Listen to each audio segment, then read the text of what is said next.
Last night, you spent 2 hours deciding what to wear to the party. This morning, it'll take you 2 minutes to list it on Depop and make your money back. Just grab your phone, snap a few photos, and we'll take care of the rest. The sheer dress and platform heels you'll never wear again? There's a birthday girl searching for them right now. Your one and done look is about to pay for your next night out. Or at least the ride home. Your style can make you cash. Start selling on Depop, where taste recognizes taste. Pepsi Prebiotic Cola in original and cherry vanilla. That Pepsi taste you love with no artificial sweeteners and 3 grams of prebiotic fiber. Pepsi Prebiotic Cola. Unbelievably Pepsi. A year ago, we started asking people one question. When is the last time you worried about covering your monthly expenses? And it turns out the answer is almost always a surprise. This week, we're marking the 1-year anniversary of Past Due by sharing what these conversations have given us, what we've learned, and what we are still sitting with. Mike, I have a question for you. Oh, yeah? You got a question for me? For you. So I asked you to do this, and I was nervous. Because you were nervous. While I felt like we've always had like a good vibe when I've interviewed you, like asking someone to co-host something is vulnerable. And I also felt like I was asking you for a huge chunk of your time that sort of in fitting in with the theme of the show. I didn't know how much either of us were going to get compensated. Mm-hmm. I couldn't promise you anything. I didn't know if you'd even be interested. So how has this kind of turned out for you? Well, I think that the manner in which you asked me was very effective, and not that it was any strategy involved. But what I remember is that you initially said, "I've got this idea that I think is really cool," and so I was already leaning in because I think you're a brilliant person. So I'm like, oh, you've got some idea you want to present to me? I'm like, oh, okay. I'm already there. And then when you told me what the idea was, and it was the conversations that you and I had on your old show just seemed to orbit around this subject matter a lot. So it seemed like there was always more to be said about it. And then the thought of having these conversations with other people that we knew, it was especially interesting, and I hadn't heard anything like it. So I was excited to be a part of it. And it's been such an intense experience. I've had almost every emotion you can imagine having these conversations. I've been delighted. I've been confused. I mean, I guess I haven't been angered, but sometimes things people say about this subject are funny. Sometimes things people say around these subjects are depressing, and sometimes it's based on what they're going through or have gone through or what they're presenting, and sometimes it's based on what they're saying makes me reflect on my own life. That happens a lot, where I'm like listening intently and somebody says something that makes me have an intense emotional experience based on reflecting on my own life. And that's part of this, but I feel like all of that is evidence of how important these conversations are. What I remember saying to you, because it was an important part of the conception for me, although I feel like it's just been a through line, but not an overt theme, is that this show is important to me because I feel like finances are the next frontier for destigmatization after mental health. That as a society, we have gotten so much better about being accepting of other people's mental health diagnoses and seeing them not as flaws, but rather part of the human experience.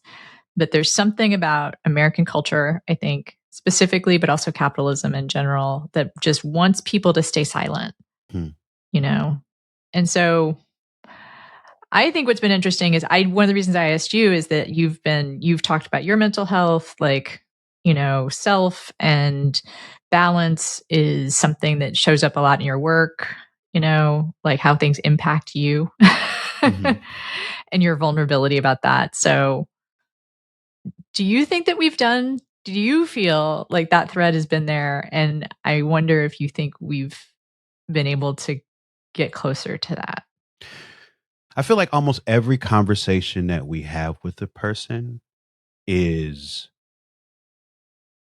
deconstructing the stigma.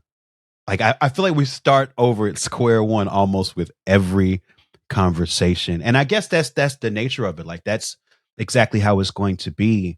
But it's like sometimes I don't know, even people who are fans of the show that have heard it, I don't know if they understand that that's what this conversation is and that it's going to be difficult. And that's why I think your opening question is so genius because it gets right to the heart of it. It's like, yeah, this is a podcast format where people might be used to like softball questions and, pitter patter of conversation, but we come in hot and ask a very important, intense question that is going to cause an internal negotiation in that person on how vulnerable they are going to choose to be about um really pulling the curtain back. These are successful people Mhm. and they're probably used to having to perform success like we all are all the time. So to open that door, it's a tough choice to everybody. It's a tough choice for me every time, but I think that's the brilliance of it. Yeah, I like this interview format where I ask you questions and you just tell me what a good idea. And I'm pretty into it. This So is good. Well, it's just the power of a good idea. What can I say? What can I say? I'll open up behind the curtain a little bit more, which is, one of the things that I've done. I mean, my professional life is interviews, right? Mhm. And I love to start interviews with a question that will make people have to tell a story, Mm. you know? Even if that answer itself is not a story, I feel like this question forces people to be like, what is my story of my Right. finances? Like, what is the story I tell myself and the story I tell other people? And I think we invite people to do whatever it is they feel comfortable with. I think we often open when we do that hot question with, you feel free to go wherever it is that you're comfortable with this. But that level of comfort is part of the story too, Mhm. right?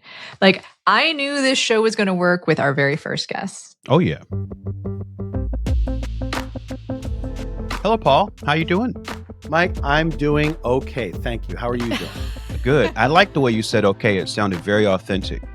Yeah. Like it sounded like that's the right answer. Yeah, and it's a decent okay, you know what I mean? It's not, it could be worse, could be better. So this is past due, and a lot of the conversations that we have in this show sort of originate in the feeling of being scared about money. Like that is where a lot of the conversations come from. Um, and it's interesting for me to talk to you, Paul, especially because there were a couple times last year where you wouldn't even know it, but you saved my bacon a couple of very substantial times. And I'm thinking like, oh, Paul wouldn't even have known how worried I was around those times. Part of the reason we're having this conversation on this show is to sort of demystify conversations around money and build in a little space for us all to be scared together. Mm. And we all know you a bunch of different ways, from live shows, from podcasts, from acting work that you've done. And from the outside looking in, you seem to be doing pretty damn well. But Secure, yeah. successful. But Those are given two how- different things that we've talked about that. Being Very secure true. and successful are not the same things. God damn, that's true. So behind this facade, Mhm. are you secretly worried? Oh yeah, I'm worried all the time. It's, I when I started in show business, it was a completely different industry than it is now. Hmm. In ways that were completely unpredictable and and moved so fast. Once things started changing in a certain way, it moved so fast that running to alongside that bus is very tricky. And I'm at the point now where I can look back and say I've embraced a lot of the new things that came along. Luckily, I enjoyed them.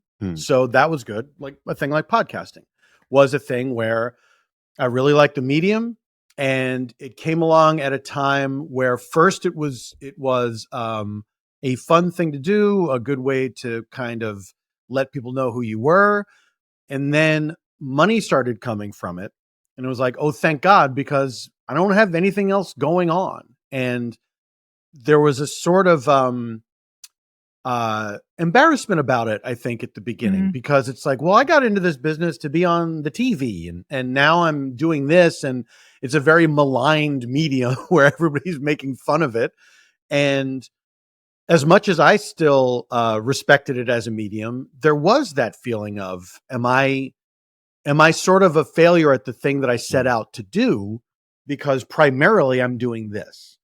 And as time goes on, you don't give a shit about appearance. You don't care about that stuff anymore. Especially as you come into your own as an adult, you're like, I don't care what other people think about this.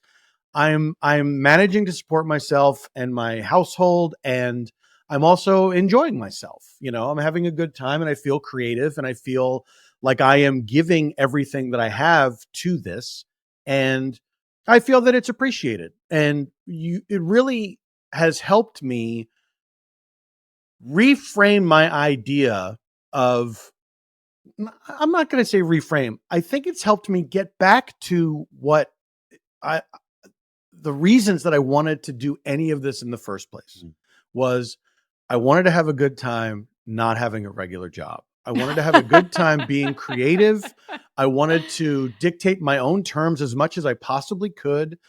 And I wanted to make stuff by myself and with people that I enjoy. And, there still is, I'm not going to say there's not still, the sort of self-consciousness about it sometimes. And I'm certainly not going to say that there's not fear about it a lot of the time, because the other thing that's come along with how fast the business has changed is any of this could go away at any time. Yeah. And there was a period when I first started working in TV, and I was very fortunate that I got out here at a time when a lot of creative stuff was happening. I fell in with the right group of people who were all kind of getting here at the same time and wanting to create things. And then within a couple of years, I got my first big showbiz job.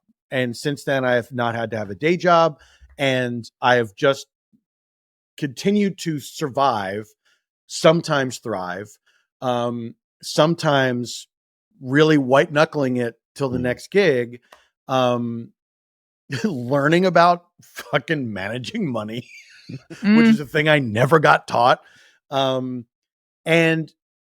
just kind of, for the most part, living in a nice way, but at the time when things were going really good in the TV industry for me, where I was working, things would come and go, but there was always the thing in the back of one's mind that something will come along. It always does. Now, I don't think you can say that. I think you have to be the thing that comes along. You can't just assume like, you know what, because things have always worked out before, they'll work out again. I'll have lean times, but something will come along. That's not necessarily true. This is a theme for us. Yeah.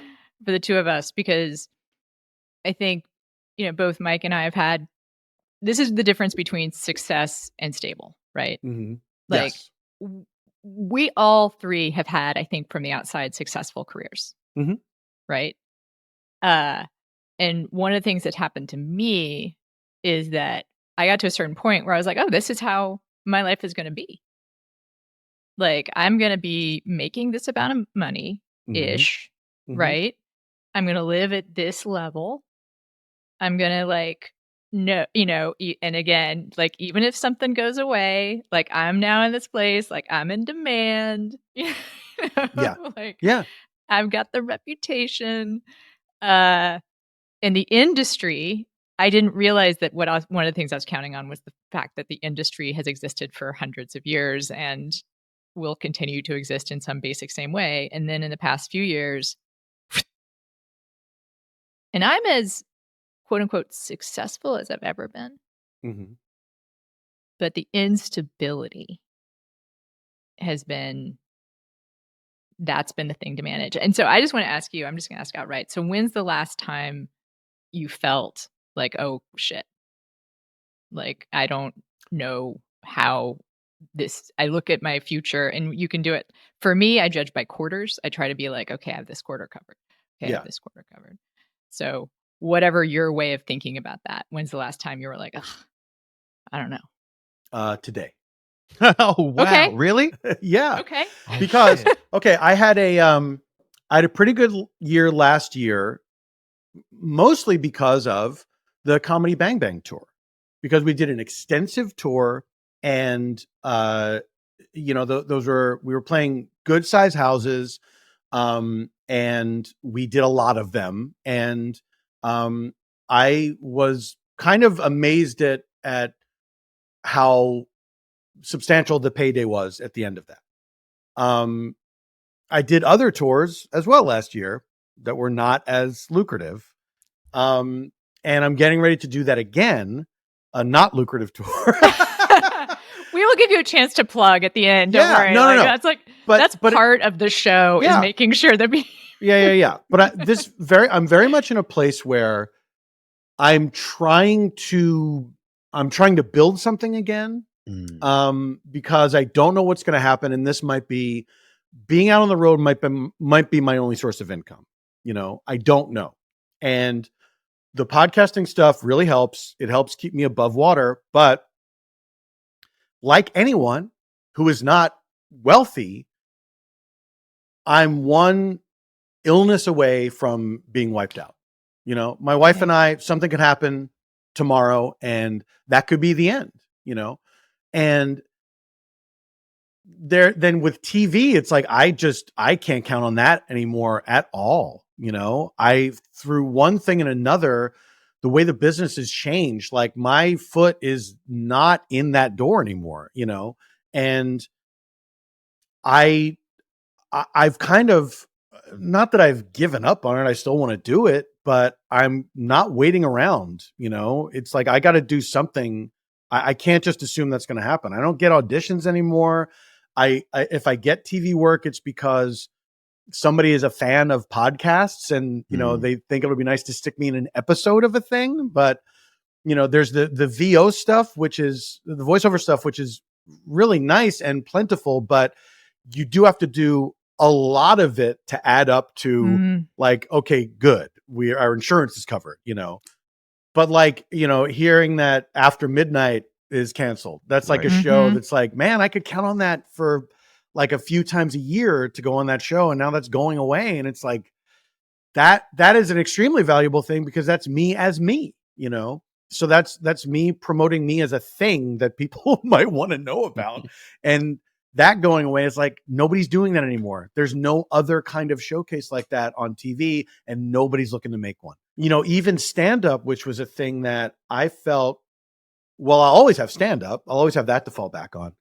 And I took a long break from stand-up because I started to realize that wasn't true anymore. That my cachet in that world has diminished. And when I was looking to do a special of my most recent hour, nobody was interested. There's all these platforms, and it's like, wow, nobody. And eventually Comedy Central licensed it, which was, they gave me some money.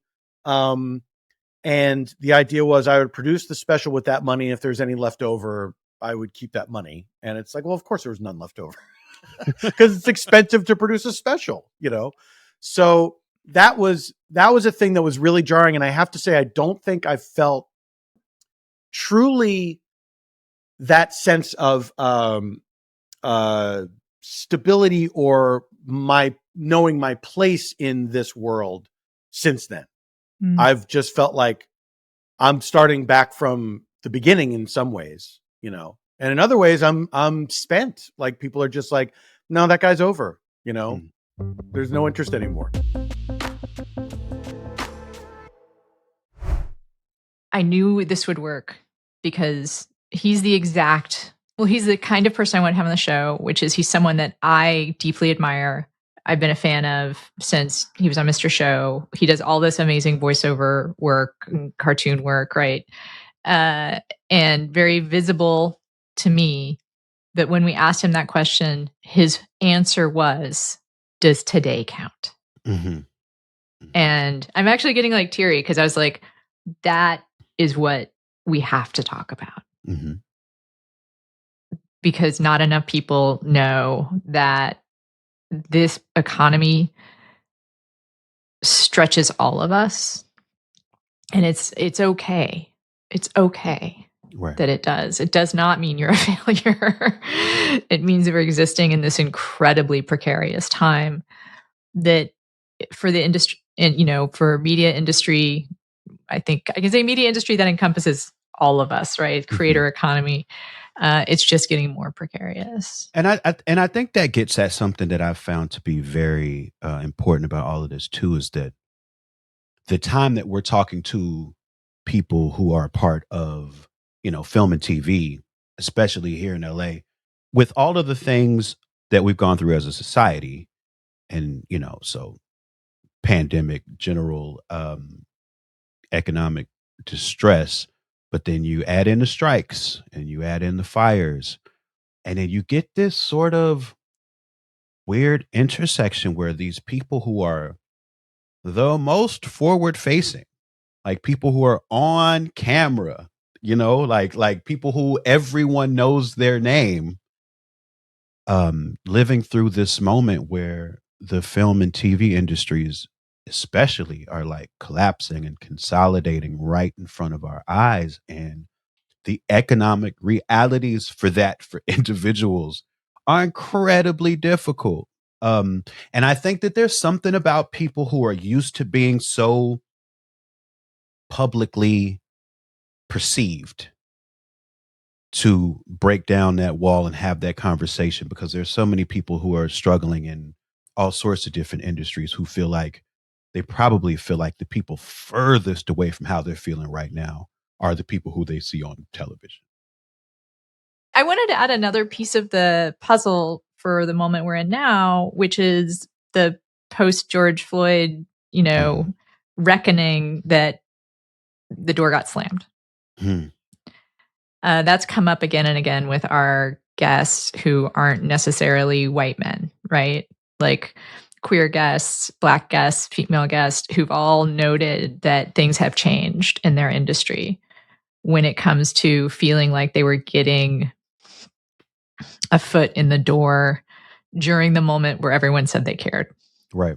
And I felt like representation was important, and not just in a lip service way, where it felt like, you know, stories of marginalized people were getting told, and, you know, there seemed to be some cultural import to that. And yeah, we've been able to see, especially with this second Trump presidency, how quickly all of that was set aside.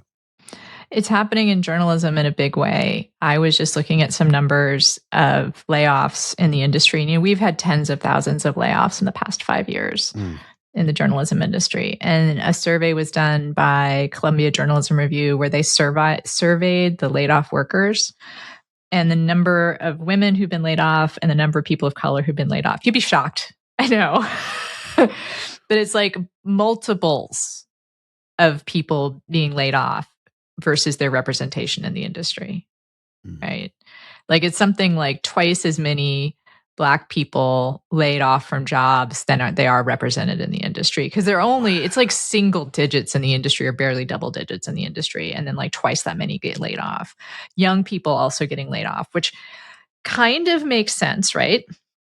First in, first out, you might say. But you know what that does is it cuts the pipeline in half. And also, I'm guessing a lot of those women and people of color were also younger. because they got hired in that wave In of that let's wave. increase diversity. So the people that they leave behind are like older white dudes.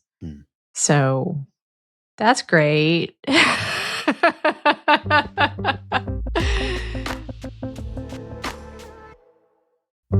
It's 7 p.m. I've been running around all day, recording, doing live streams, picking up and dropping off my son from school, and I open the fridge, and there's food in there, but making it into a meal feels impossible. Thankfully, Factor changed that. Fully prepared meals designed by dietitians and made by real chefs delivered to your door and ready in 2 minutes. Real food, lean protein, fresh vegetables, and over 100 rotating weekly meals so it never gets old.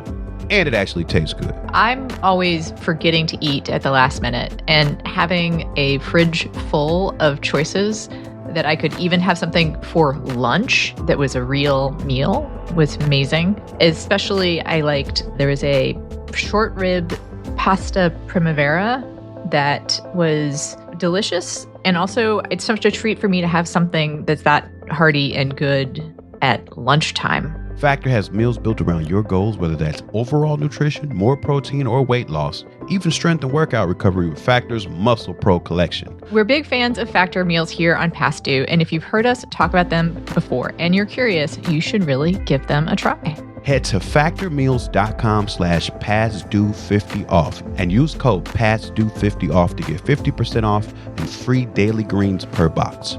With new subscriptions only while supplies last until September 27, 2026. See website for more details. Starting a business can seem like a daunting task, unless you have a partner like Shopify. They have the tools you need to start and grow your business. From designing a website to marketing to selling and beyond, Shopify can help with everything you need. There's a reason millions of companies like Mattel, Heinz, and Allbirds continue to trust and use them. With Shopify on your side, turn your big business idea into... Sign up for your $1 per month trial at shopify.com/special offer.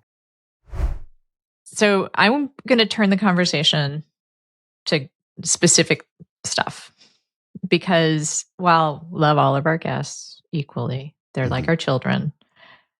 There are some conversations. I don't love them all equally. Okay, well, we don't. I shouldn't say it, but we're talking about vulnerability here, okay? Okay, we're talking about vulnerability. What I'm going to say is that there are some conversations that have stuck with me more than others. Sure, absolutely. And it's not a judgment. Maybe the way I'll put it is it's not a judgment on like the quality of the guest. Right. It's just we've had some great conversations that the exchanges are important and interesting, but like I didn't find myself pondering them and trying to think about how it related to me. Right. So my first one is actually Paul, but since we've already discussed Paul, I'll move on. Siri Doll. Okay, great. OnlyFans, sex worker. And for one thing, it was very enlightening to me how sex work and porn, like the industry, how they work. And even she talked about content creation. Right. Like specifically, I'll never forget her saying that she really, when she looks for like film content, she really wants it to be original.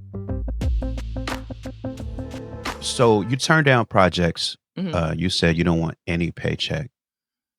I'm assuming a lot of the offers is just turned down because they're not meeting your rate. But like, what are the other reasons that it's actually not really shows? a rate thing. It's because you normally like people don't. I mean, I've been around in the industry for a while, and there's not a lot of companies I've like never ever worked for. So usually they know my rate because like I haven't changed my rates. The last time I changed my rates was in 2022. I like increased them a bit across the board. But they've been the same since then. So companies generally like know, like most people who would be doing the work of like reaching out to book me, they already know. They have like a history of what my rate is. So it's not that. It's more like if I'm not interested creatively, like like sometimes I'm just like, no, I don't want to do another like MILF thing this month. That doesn't like because again, because I don't get residuals, I don't like working for studios doesn't pay nearly as much as just making my own content. It's like when I'm going to be on set for a studio, like I would prefer for it to be creatively fulfilling in some regard and not just be, another one of the typical like sort of character trope scenes that gets made into a GIF ad on Pornhub. Those are really fun. I've had a lot of fun doing those, but it is just kind of like, I don't know. It's not. I do believe that porn is an art form, and I get more excited about projects that feel maybe a little more elevated in some regard. That sounds so snobby to say, but it's not. This It's is not a coming safe from a place place for of snobs. snobbery. It's This just is a coming safe from a place place for of snobs. like, I've been doing this so long, like those scenes aren't as interesting. Like I've been in too many of them. It's like kind of boring to me now. I think I'm this like, is give a me really something important. weird. I think this is a really important point because I think even among, I'm going to say, like our very well educated, very accepting, very cool, very open minded audience, there are probably some assumptions about sex work and porn that they're so unconscious or subconscious, they don't even enter into the conversation. And I think one of them might be that sex work and doing porn, OnlyFans, is not something one enters into in order to have creative fulfillment, right? Like, That's a common one, I would say, yeah. But do you want to talk a little bit about that? Because I think even though I agree, I find it a little fascinating that it is something that one does because it's interesting and fulfilling in ways that any kind of, I think you use the term art. Yeah, like any art form. be. It's an art form. Yeah. I mean, God, it's not that like it's such a wild thing to me that people have that attitude because I'm like, are you paying attention to anything? Like when I hear people like really like completely write it off as like just, oh, it's just smut. There's nothing artistic about it. I'm like, okay, well, you just told me everything I need to know is like the only time you ever look at porn is when you go to a tube site and you only click on the free stuff. And you're probably basing most of your judgment on the clickbaity ads all over the site. And you're assuming that the whatever kind of aesthetic of porn that these ads are shoving in your face is like, that's all there is out there. That's all of it. And it's such a fucking lazy take. It really, really annoys me because this is a very common one. It's very common also for like mainstream celebrities to go on the record and like talk shit on the porn industry. And I'm like, truly, you have not explored this as an art form, as a form of media. Like you are talking out of your ass. You do not know what you're talking about. It's like there are so many people creating adult media and infusing a lot of personality, a lot of creativity, a lot of art into it. And sorry, just because you're not aware that they're doing it because you haven't seen it, like you're just it's like you're not enough of a porn hipster, okay? Like you don't You're know not the into deep the cuts. indie porn. You're not Like in the porn you're just scene. listening to the Billboard Top 40 of porn. Right. Sorry for you. Like You got to touch porn grass. yeah.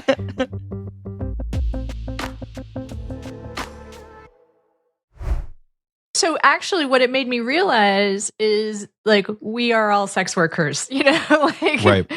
like we are all content creators, I should say. That like from sex work to journalism, like the structures are very similar, right?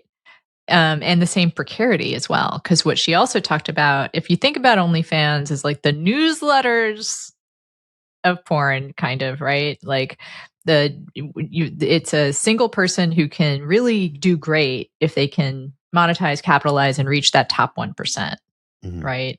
Very top. But that also there's a lot of workers who are doing just as much work who are, disadvantaged by the algorithm and who have the incredible precarity of not being able to be a part of some kind of structure where they can be guaranteed some kind of living wage, right? And I would add to that the reliance or the importance of being able to market oneself in a way that all of us seem to have to do now, but none of us get trained to do it when we're getting trained to do whatever craft that we're focusing on. That it's like we all have to be great at craft and also be marketing geniuses now. And I'll say this, I think with a lot of the creative economy, people who are not necessarily creators but more consumers have this idea that, oh, I could do that. The democratization of everything. Yeah. So even like with sex work, people are like, I know how to have sex, I could do that. I could do that, And then I think that's true with, perhaps with rapping, but definitely with having political opinions. People are kind of like, I could do that. Yeah, that's something that, and so sometimes it's not valued to the degree that the amount of craft and work and creativity that goes into it, reflects. I think it's funny you say that too, because what it makes me think about is how long, like, music to me feels like the canary in the coal mine for a lot of stuff, just because the industry got destroyed by digitalization and downloading 20, almost 30 years ago now. So that sort of like a great deal of money coming out of the industry and everyone having to readjust, and then all of the equipment necessary becoming very affordable. All of that happened like 20 years ago. So we had the wave of everyone feeling like they could do this. And we've also had decades now, people being like, oh, it's actually hard. We had a lot of failed attempts so I don't think that as it stands now, people still think that as much as they did 20 years ago. I think that's specifically. I think that's true. Although I also think, well, it's funny. I was about to say sex work is also a canary in the coal mine, but maybe we're all canaries in different areas of the coal mine. Yeah. I think that's it. She was just delightful too, of course. And so willing to talk about everything. And then the last thing I'll say that I feel like I saw the connections between what we all do is when she talked about censorship. Mm-hmm. And the sensitivity that her industry has to political shifts. And I think that on the one hand feels like obvious, right? But also she did make the point that this isn't necessarily like a party thing, right? It's not like Democrats versus Republicans. It's not like the Republicans are cracking down. It's like a shift in the way that we think about these things. Mm-hmm. And in fact, that Democrats jump on board pretty quick. Right, because then it becomes a virtue signaling thing, and yeah, it's a whole different can of worms. Fox News is now streaming live on Fox One. When it matters most, turn to the voices you trust. We go beyond the headlines, bringing you the stories you won't hear anywhere else. Live coverage, sharp analysis, real perspective. At home or on the go. Stay connected when it counts. Stream Fox News on Fox One. Download today.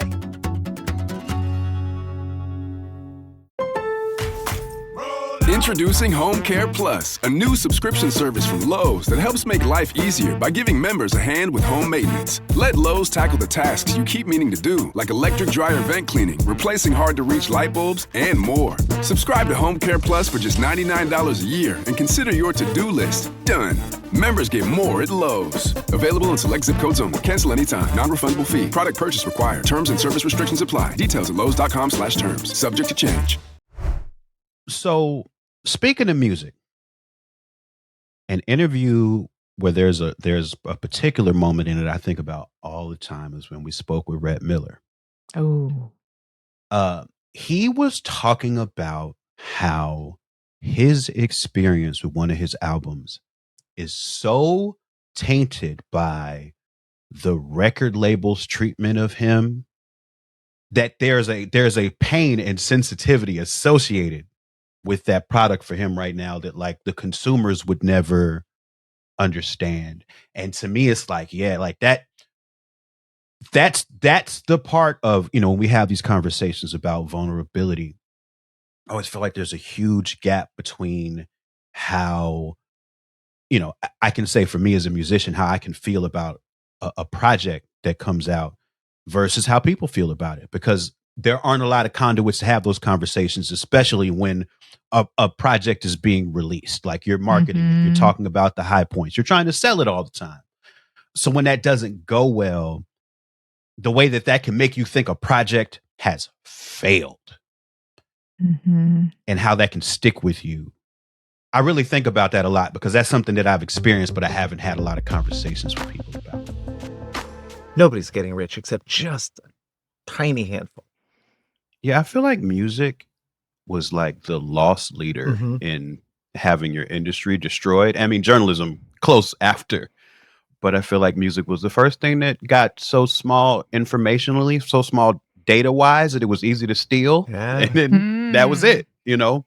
And then, like I said, journalism was soon to follow. So I feel like, yeah, the industry as I knew it as a consumer or even in the beginning of my career, it's just completely gone. And I'm curious, Rhett, with you specifically, since you were part of that major label boom. I was never a part of that. That time always sounds like paradise to me. But I wonder if there's a time where you can remember, like you were talking about, yeah, there used to be a lot of money in it.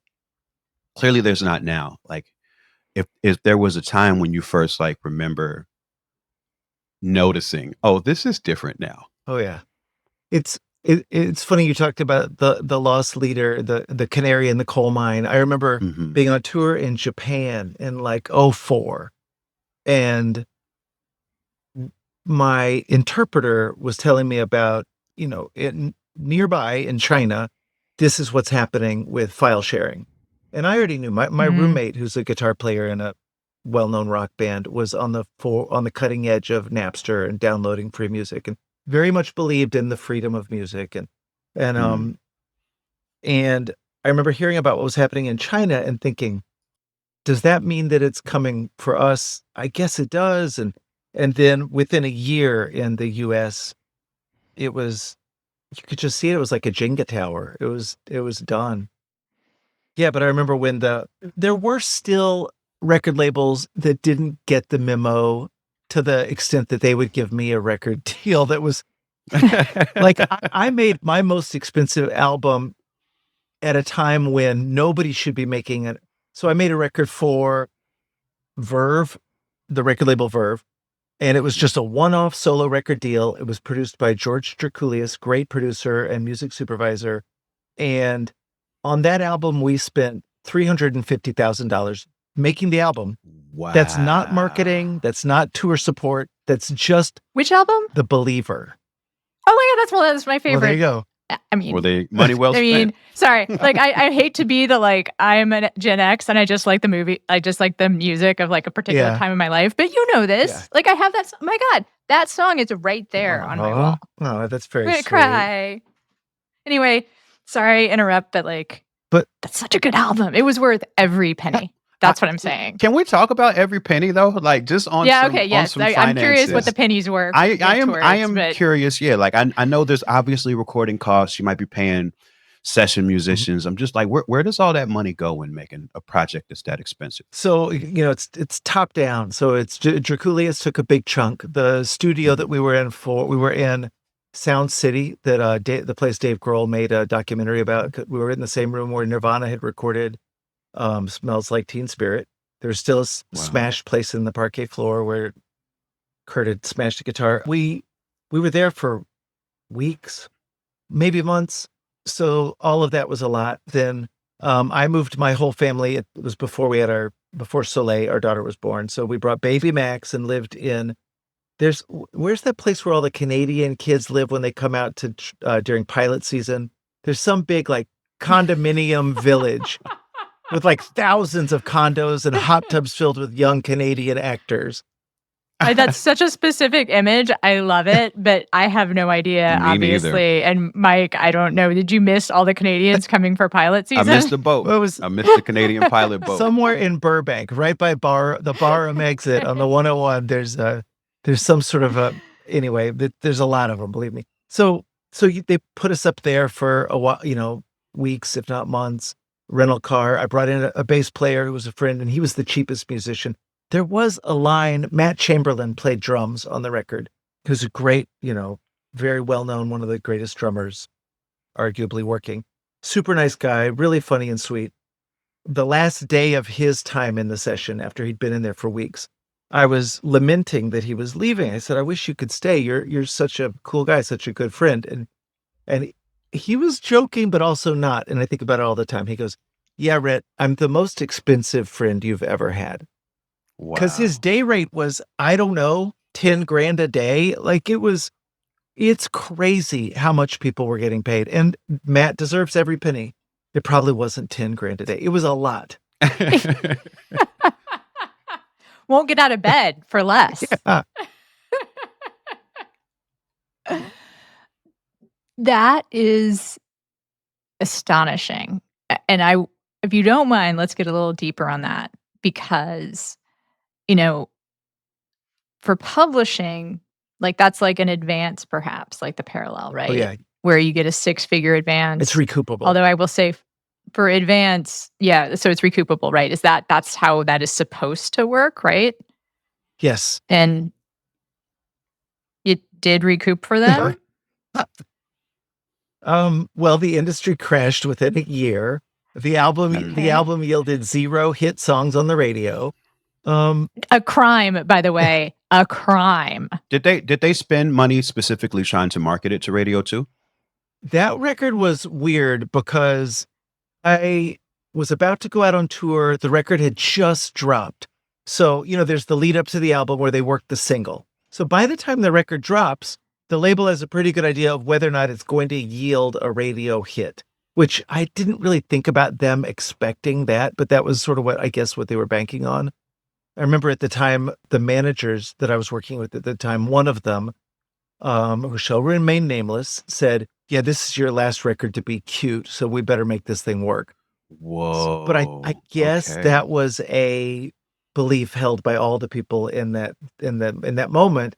And so by the time the release happened, it was pretty clear that I was not going to be, slamming into the Billboard charts and either for sales or for radio. And I got a call about 1 week after the record came out, and it was the president of the label. And he said, I'm trying to do the right thing here by calling you. I just want you to know that the record is dead. And I was like, I'd never really even thought about the terminology before. I'd certainly never heard somebody at the I've never heard that either. label tell me this. And what does that mean? Yeah, what does it mean? Like, it means they will no longer chase good money with bad money or bad money with good. There'd be no more money. So there would be no deficit tour support because back then they used to pay you or support you. I remember tour support. Tour support was a fun thing. It was great. But it's funny, Mike, you and I talked about this. We were saying that you kind of wish there had been somebody at a record label that would come in and tell you, like, so if I had known that what we were really doing was chasing a radio single, maybe, I can't promise I would have done this, but maybe. But it might have changed your approach somewhat. Because the radio single they went with was a song called Help Me Suzanne. That's fine. It's a fun song. It's like a power pop jangly thing. It's kind of fluffy, but it's not like I could have probably come up with something that would have been, shallow enough to crack the radio top 10. I'm so angry. Anna is mad. For those of you listening, Anna is shaking with rage right now. It is such a good album, and it was worth every penny. It's like, actually very sweet that you say that, and it brings up something in me that might be germane to the sort of the gestalt of this podcast of yours. When I think about The Believer, I only think about it as a failure. It, to me, not even commercially, artistically, I think I did something wrong. Now I'm going to get mad at you. No, I mean, I just think that this is how, I don't know, it's impossible to live your life without feeling the context, And so I've always felt that all of the context around that record was failure. And so it's sweet to hear you say that. Yeah. Thank you. Yeah. Well, obviously I remember that because I got all teary because that particular album, The Believer, if people haven't listened to the show or the album, go out and listen to the album. To me, it's one of my very favorite albums that Rhett's ever done. And I'm a huge Rhett Miller and Old 97s fan.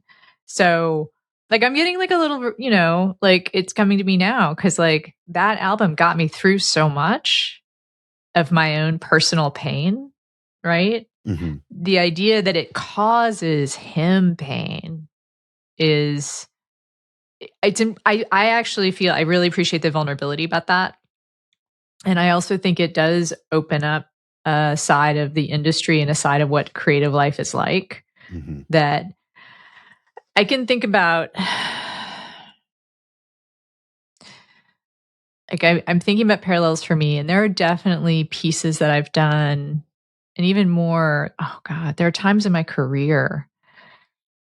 I mean, my whole experience at Wonkette, which is the thing that people really tell me, the part of my career that it has meant a lot to some people, which I finally gotten to a place where I can be like, yes, that was 20 years ago, and I really appreciate that. And Believer was 20 years ago. I was, like at the height of my drinking. And so there are parts of my career that I don't even have real like memories of. Like there's stuff I literally like have really foggy memories about because I was like in this haze so much of the time. And so I think that would be kind of the parallel to me. And I mean, I'm interested how you think of this idea, which is part of the work that I've had to do for myself, is to decouple that, because like Ben Collins, lovely Ben Collins, he always talks about how much he loved Wonkette and how inspirational it was to him. And I'm so quick in my head to be like, that stuff doesn't count because I was fucking drunk all the time. So to be able to let in that work was both important to people, not just important people, but like it was good. It really was. I mean, I haven't had the pleasure of reading it, but I can tell in the way people talk about it that it was very resonant. And so that's like the thing I think that I would hope for, if it seems appropriate for you and Rhett and anyone out there that has that kind of like bifurcated relationship to certain parts of their career or certain works that they've done, that something can be brilliant and good and wonderful. And it's not just like, oh, I need to be able to hear that. Right? Like I need to allow that other people have that experience of it, but that it really is like. Yeah, I think the challenge comes in. Well, okay, I'll talk about how I think about that thing, and the challenge that I have is that I can hold both of those ideas, but what I find particularly difficult is that the pain part of it is so private.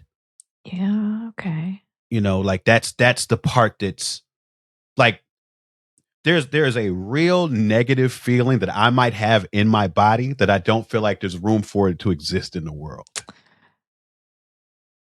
And so it's like so it's like I can hold space for people's love for the thing, but it doesn't feel like there's any space for my pain around the thing. Right. So what I was saying, my hope for myself, and this is something, again, I don't know if it can be applicable elsewhere, is to be able to let some of that pain, if it exists and is private, then my hope for you is like me to be able to, like the way that I've even just now talked about it, like loosens it a little bit. Yep. And I can let in the fact that, you know what, there was some joy during that time too. Right. And I wasn't like just drunk off my ass every single minute of the day. Right. And I did work that I can genuinely be proud of. Right. And I know that there's a difference, kind of like what Rhett was talking about, although it's so sad to me, like what Rhett was talking about, because for him, it was the treatment by the record label. And I think he couldn't even let in that, like, it was critically successful. Because that's actually an insult based on the values that the record label was bringing into those conversations. Like that is a nice way to say failure in that sense. Ooh. Again, like it hurts me to hear that kind of stuff. Like not just about Rhett, but like for you to say something like that means that you know what that means. Like I hear it in your voice. Like. Yeah, I know what that feels, because from people giving you money to make a thing, like they want their money back or they want to make money. That's really all they're concerned with. And they think it's, they think it's nice if there's nice press on the wall to point at, like they think that's nice, but it doesn't, it often causes them to treat the work in a way that feels very bad for the people who made it. Yeah. I have a little bit of that with my novel, actually. I wrote a novel. I never talk about it. See, and that's you know what? I'm gonna go ahead and suggest that you and I start having conversations specifically about the things we don't talk about.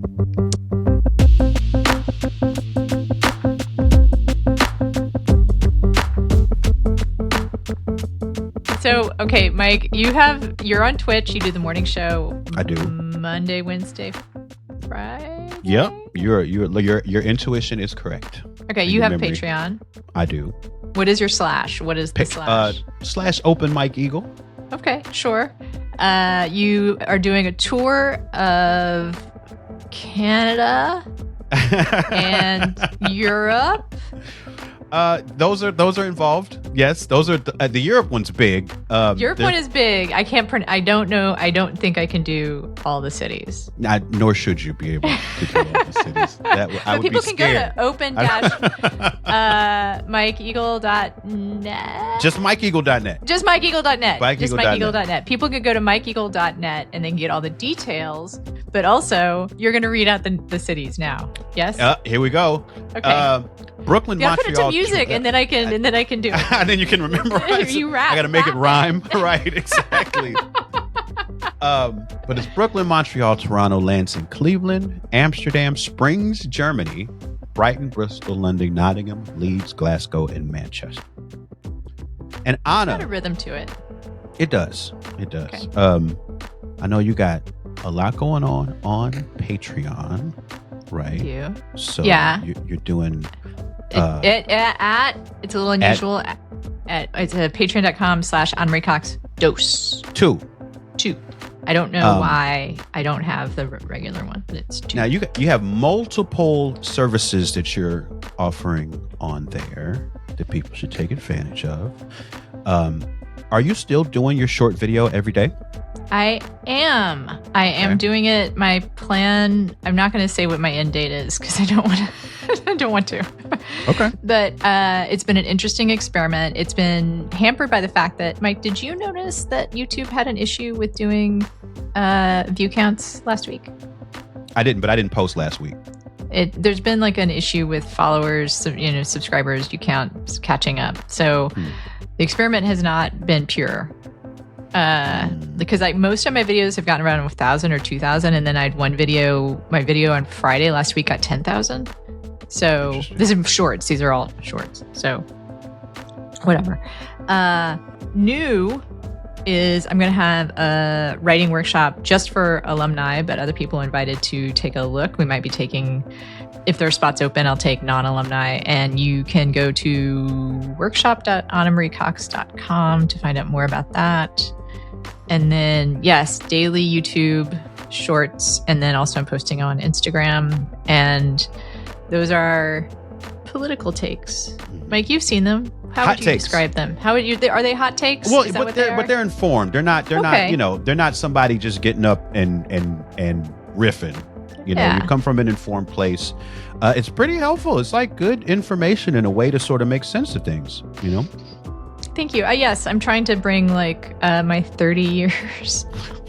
Like it's 30 years. That's value. That's wisdom. Yeah, Okay. 30 years of journalism to the day's headlines. And I haven't quite figured out a way to totally, I don't know what I want to do with it. Right now, it's more of like a creative exercise than it is really thinking I'm going to make tons of bucks off of it. So let's see if there's anything else. Well, there's New Republic. Oh, yes, I am a writer for the New Republic, and you can find my work there at newrepublic.com. Until next time. Past Due is hosted by Anna Marie Cox and Open Mike Eagle. It's produced by Andrew Steven. You can find more at pastduepodcast.com. Help support the show by joining our Patreon at patreon.com/pastdue. You'll get bonus content, extended interviews, and more. As always, if you like what we're doing, another way to help is by subscribing, sharing the show, and leaving us a review. Thanks for listening.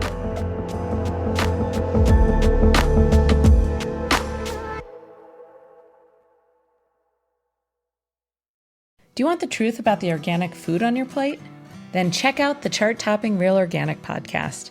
Recently named one of the best climate podcasts by Earth.org, It's hosted by Dave Chapman and me, Lindley Dixon.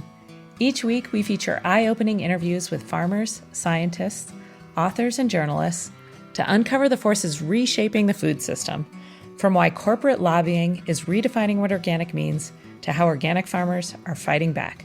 So don't miss it. Follow and listen to the Real Organic Podcast wherever you get your podcasts. Have you ever wondered what businesses are doing and should be doing to tackle climate change? Then check out the award-winning and chart-topping podcast, Climate Rising, produced by Harvard Business School and hosted by me, Professor Mike Toffel. Recently named one of the best environmental podcasts by Earth.org, Climate Rising shares a behind-the-scenes look at how some of the world's top entrepreneurs and business leaders are addressing climate change, from climate storytelling and marketing to AI, regenerative agriculture, and beyond. Don't miss out. Follow and listen to Climate Rising wherever you get your podcasts. Ryan Reynolds here from Mint Mobile. I don't know if you knew this, but anyone can get the same premium wireless for $15 a month plan that I've been enjoying. It's not just for celebrities. So do like I did and have one of your assistants switch you to Mint Mobile today. I'm told it's super easy to do at mintmobile.com/switch. Upfront payment of $45 for 3-month plan, equivalent to $15 per month required. Intro rate first 3 months only, then full price plan options available. Taxes and fees extra. See full terms at mintmobile.com.